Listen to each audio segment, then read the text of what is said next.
കൈതമുള്ളുകൾ നിറഞ്ഞു നിൽക്കുന്ന വഴികൾ, പറമ്പുകൾ, പല പറമ്പുകളിലും ചേരയും പാമ്പുമൊക്കെ എഴിഞ്ഞു നീങ്ങുന്നുണ്ട്. ഒരുപാട് തുമ്പികളും പൂമ്പാറ്റകളും പാറി നടക്കുന്നുണ്ടായിരുന്നു. രാവിലെ മുതൽ വൈകുന്നേരം വരെ ഏതാണ്ട് 10-15 ദിവസം ആ പ്രദേശത്തെ വീടുകളിൽ കയറി ഇറങ്ങി ആ വർഷത്തെ പരിപാടിക്ക് വേണ്ട പണം ഞങ്ങൾ സംഘടിപ്പിച്ചു.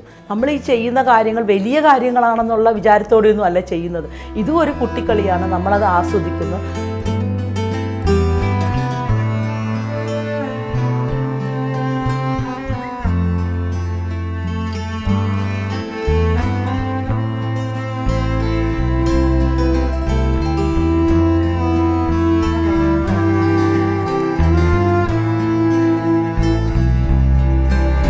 കുട്ടിക്കാലത്തെക്കുറിച്ച് സംസാരിക്കാം. കുട്ടിക്കാലം എന്നൊരു പുസ്തകം തന്നെ ഞാൻ എഴുതിയിട്ടുമുണ്ട്. അതിനുവേണ്ടി കേരളത്തിൻ്റെ കുട്ടിക്കാലത്തിൻ്റെ ഒരു ചരിത്രം തന്നെ ഞാൻ പഠിച്ചിട്ടുമുണ്ട്. പക്ഷെ ഞാൻ പറയാൻ പോകുന്നത് അതൊന്നുമല്ല, എൻ്റെ കുട്ടിക്കാലത്തെക്കുറിച്ചാണ്. എൻ്റെ കുട്ടിക്കാലം എന്ന് പറയുമ്പോൾ എല്ലാവരുടെയും ഒരു കുട്ടിക്കാലം എന്ന് പറയുന്ന രീതിയിൽ നിസ്സാരവൽക്കരിച്ച് ഞാൻ തന്നെ പലപ്പോഴും ആലോചിക്കാറുണ്ട്. മാവിൽ കയറിയത്, മാങ്ങ പറിച്ചത്, അതുപോലെ തന്നെ അണ്ണാൻ്റെ പുറകെ ഓടിയത്, പിന്നെ തോട്ടിപ്പോയി പരൽമീനിനെ പിടിച്ചത്, അങ്ങനെ എല്ലാ കുട്ടിക്കാലത്തുമുള്ള ഞങ്ങളുടെയൊക്കെ കാലത്തുണ്ടായിരുന്ന എല്ലാവരുടെയും കുട്ടിക്കാലത്തെക്കുറിച്ച് പറയാവുന്ന എല്ലാം തന്നെ എൻ്റെ ജീവിതത്തിലുണ്ടായിരുന്നു. നല്ല ഓണക്കാലം, നല്ല വിഷുക്കാലം എല്ലാം ഉണ്ടായിരുന്നു. പക്ഷേ ഞാനിന്ന് പറയാൻ പോകുന്നത് അങ്ങനെയൊന്നുമല്ല. സാധാരണഗതിയിൽ അപൂർവമായൊരു കുട്ടിക്കാലം, അതിനെക്കുറിച്ചാണ്. അതിൽ കൂടി കടന്നു പോയതിനെക്കുറിച്ചാണ്. അതെന്നെ എങ്ങനെയാണ് മാറ്റിമറിച്ചതെന്നുള്ളതിനെക്കുറിച്ചാണ്.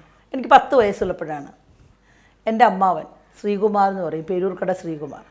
അമ്മാവൻ ഒരു ദിവസം അമ്മയോട് ഒന്ന് പറഞ്ഞു, അവധിക്കാലമാണ്, ഞാനും എൻ്റെ അനിയത്തിയും കൂടെ അവിടെ കുളത്തിലൊക്കെ ഇറങ്ങി കളിച്ച് ചിരിച്ച് നടക്കുന്ന സമയത്ത് എൻ്റെ അമ്മാവൻ വന്ന് അമ്മയോട് പറഞ്ഞു, ഈ പിള്ളേരിങ്ങനെ കാടോടി നടന്നാൽ ശരിയാവില്ല, ഞാൻ ഇവരെ കൊണ്ടുപോയിട്ട് ഒരു സ്ഥലത്തേക്ക് കൊണ്ടുപോകാം, അവിടെ കുറച്ച് കാര്യങ്ങളൊക്കെ ഇവർ പഠിക്കുകയും ചെയ്യുകയൊക്കെ ചെയ്യട്ടെ, ഈ അവധിയാണെന്ന് പറഞ്ഞിട്ട് ഇങ്ങനെ കാടോടി നടന്നിട്ട് കാര്യമൊന്നുമില്ല എന്ന് പറഞ്ഞു.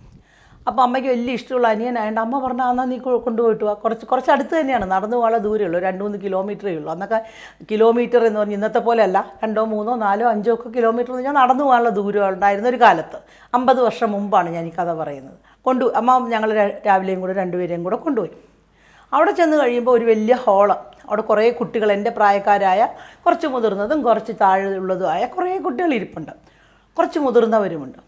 അപ്പോൾ അവർ ഞങ്ങളോട് ഓരോന്നൊക്കെ പറയുകയാണ്, നിങ്ങൾ ഇങ്ങനെ നടന്നാൽ പോരാ, നിങ്ങളുടെ കഴിവുകൾ എന്താണെന്ന് കണ്ടെത്തണം, നിങ്ങൾക്ക് ഇഷ്ടമുള്ള കാര്യങ്ങൾ എന്തെന്ന് പഠിക്കണം, പാട്ട് പാടാൻ ഇഷ്ടമുള്ളവർ അതിൽ പ്രാഗൽഭ്യം നേടണം, ഡാൻസ് കളിക്കാൻ ഇഷ്ടമുള്ളവർ അതിൽ പ്രാഗൽഭ്യം നേടണം. അപ്പോൾ എന്നോട് ചോദിച്ചു എനിക്കെന്താണ് ഇഷ്ടം എന്ന്. അപ്പം ഞാൻ ഡാൻസൊക്കെ പഠിക്കുന്നുണ്ട്, എങ്കിലും ഞാൻ പറഞ്ഞു എനിക്ക് പ്രസംഗിക്കാനാണ് ഇഷ്ടം.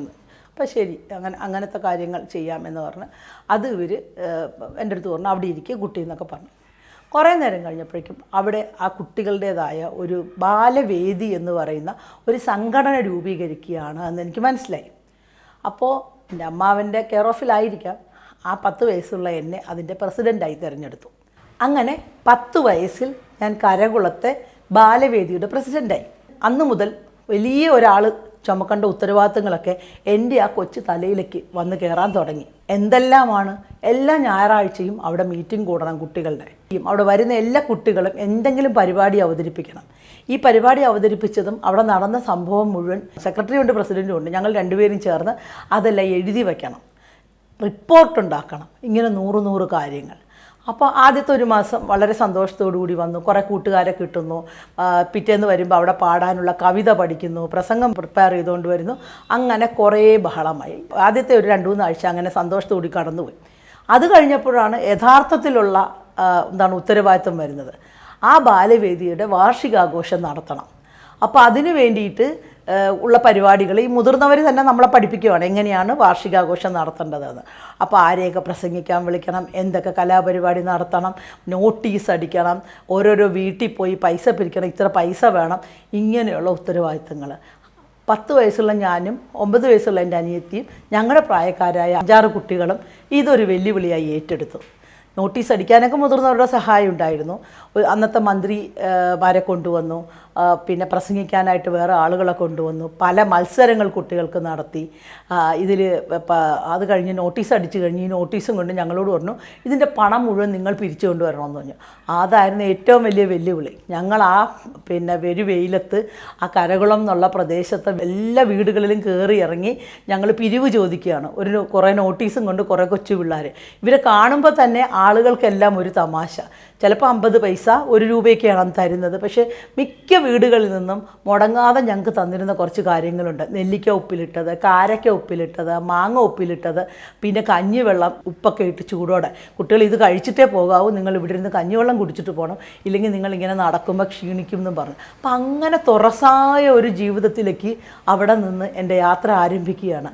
അവിടുത്തെ വീടുകളൊക്കെ ആ വഴികളൊക്കെ എനിക്ക് ഇന്നും ഓർമ്മയുണ്ട്. ഞങ്ങൾ പോയ ഇടവഴികൾ അതൊന്നും ഇപ്പോൾ അവിടെ കാണണമെന്നില്ല. കൈതമുള്ളുകൾ നിറഞ്ഞു നിൽക്കുന്ന വഴികൾ, പറമ്പുകൾ, പല പറമ്പുകളിലും ചേരയും പാമ്പുമൊക്കെ എഴിഞ്ഞു നീങ്ങുന്നുണ്ട്. ഒരുപാട് തുമ്പികളും പൂമ്പാറ്റകളും പാറി നടക്കുന്നുണ്ടായിരുന്നു.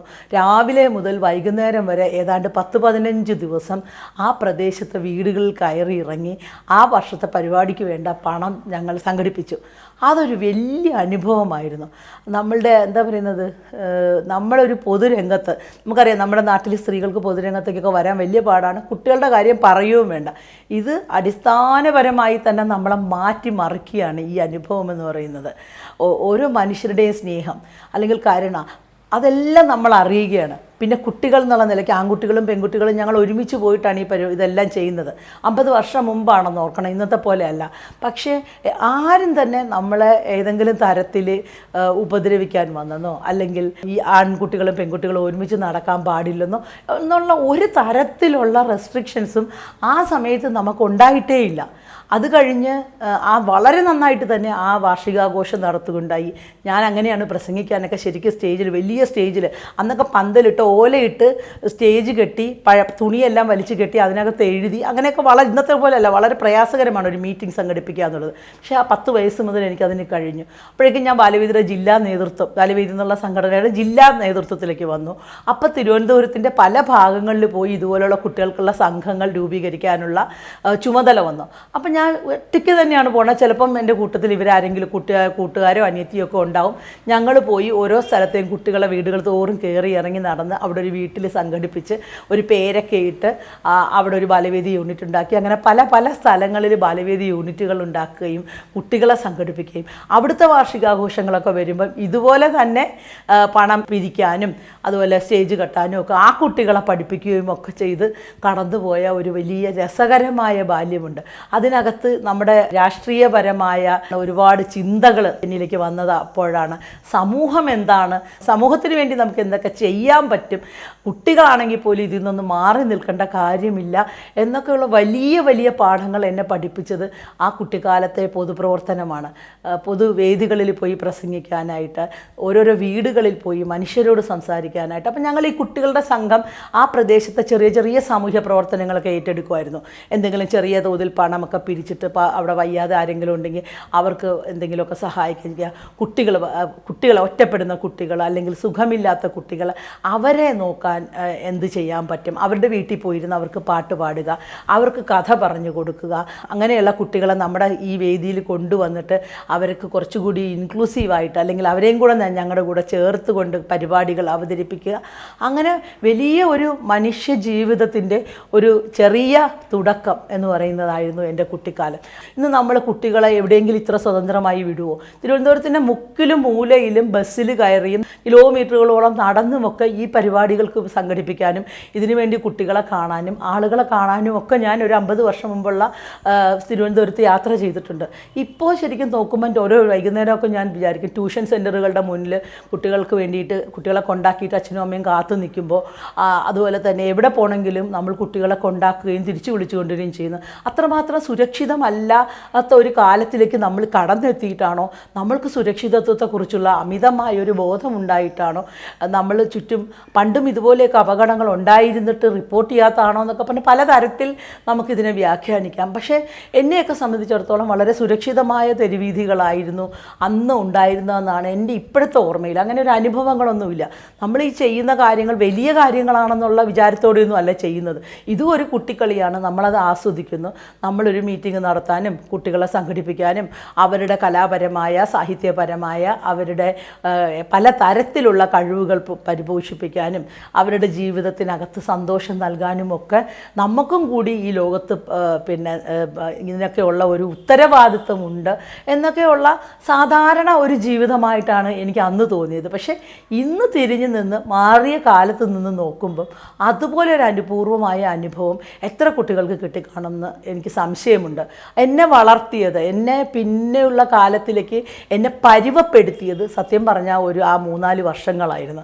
ആ വർഷങ്ങളിലെ ഡയറി കുറിപ്പുകളൊക്കെ ഞാൻ എടുത്ത് വായിക്കാറുണ്ട്.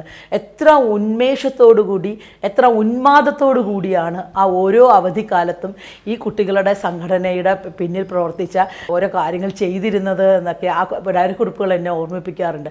വേറൊരു കാലത്തിലേക്ക്, ഒരു സ്വപ്നം തുല്യമായ വേറൊരു പിന്നെ ലോകത്തിലേക്ക് ആ ഡയറി കുറിപ്പുകൾ എന്നെ എത്തിക്കാറുണ്ട്. അപ്പം നമുക്ക് ഇന്ന് അങ്ങനെയുള്ള ഒരു പൊതുജീവിതം അല്ലെങ്കിൽ കുട്ടികളെ കൂടി ഉൾപ്പെടുത്തിക്കൊണ്ടുള്ള ഒരു പൊതുരംഗം നമുക്ക് സാധ്യമാണോ എന്ന് നമുക്ക് അറിഞ്ഞുകൂടാ. ഇന്ന് നമ്മൾ ഓരോ കുട്ടിയെയും അവനവനിലേക്കും പിന്നെ നമ്മുടെ വീട്ടിനുള്ളിലേക്കും സ്കൂളിലേക്കും മാത്രം തളച്ചിട്ടുകൊണ്ട് അവരുടെ മനസ്സിൻ്റെ വികാസമൊക്കെ തന്നെ തടഞ്ഞിടുന്ന രീതിയിൽ പഠനവും എനിക്ക് തോന്നുന്നു സിലബസും ഒക്കെ വളരെയേറെ ടഫായി കഴിഞ്ഞു. നമുക്ക് പുറത്തോട്ട് വിടുന്നതിനെക്കുറിച്ചൊക്കെ ചിന്തിക്കാൻ പോലും പ്രയാസകരമായ വിധത്തിൽ പഠനം ഒരുപാട് നമ്മൾ ഇമ്പോർട്ടൻസ് കൊടുത്തു തുടങ്ങി. അതിനനുസരിച്ച് ഇപ്പം ഞങ്ങളെയൊക്കെ സംബന്ധിച്ചിടത്തോളം എന്തിനും ഈ ബാല്യവേദിയിലൊക്കെ നടക്കുന്ന ഏത് മത്സരത്തിനും നമുക്ക് കയറാൻ പറ്റുമെന്ന്. ഡാൻസെങ്കിൽ ഡാൻസ്, ഫാൻസി ഡ്രസ്സെങ്കിൽ ഫാൻസി ഡ്രസ്സ്, മോണാക്ടെങ്കിൽ മോണാക്ട്, വരയ്ക്കുന്നെങ്കിൽ വരയ്ക്കുക, എന്ത് ചെയ്യാനുള്ള ധൈര്യം ഉണ്ടായിരുന്നു. ആരും തന്നെ നമ്മളെ അവിടെ വിലയിരുത്തുകയോ അല്ലെങ്കിൽ നിങ്ങൾ ഇതിനകത്തൊരു പെർഫെക്റ്റ് ആയിട്ടുള്ള ഒരാളായിരിക്കണം അല്ലെങ്കിൽ ഏറ്റവും ശരിയായി മാത്രമേ ഓരോന്നും ചെയ്യാവൂ എന്നൊന്നും ആ നാട്ടിൻപുറത്ത് ആരും നമ്മളോട് പറഞ്ഞിരുന്നില്ല. നിങ്ങൾക്ക് ചെയ്യാൻ കഴിയുന്നതൊക്കെ ചെയ്ത് നിങ്ങളുടെ ജീവിതം മുന്നോട്ട് കൊണ്ടുപോവുക.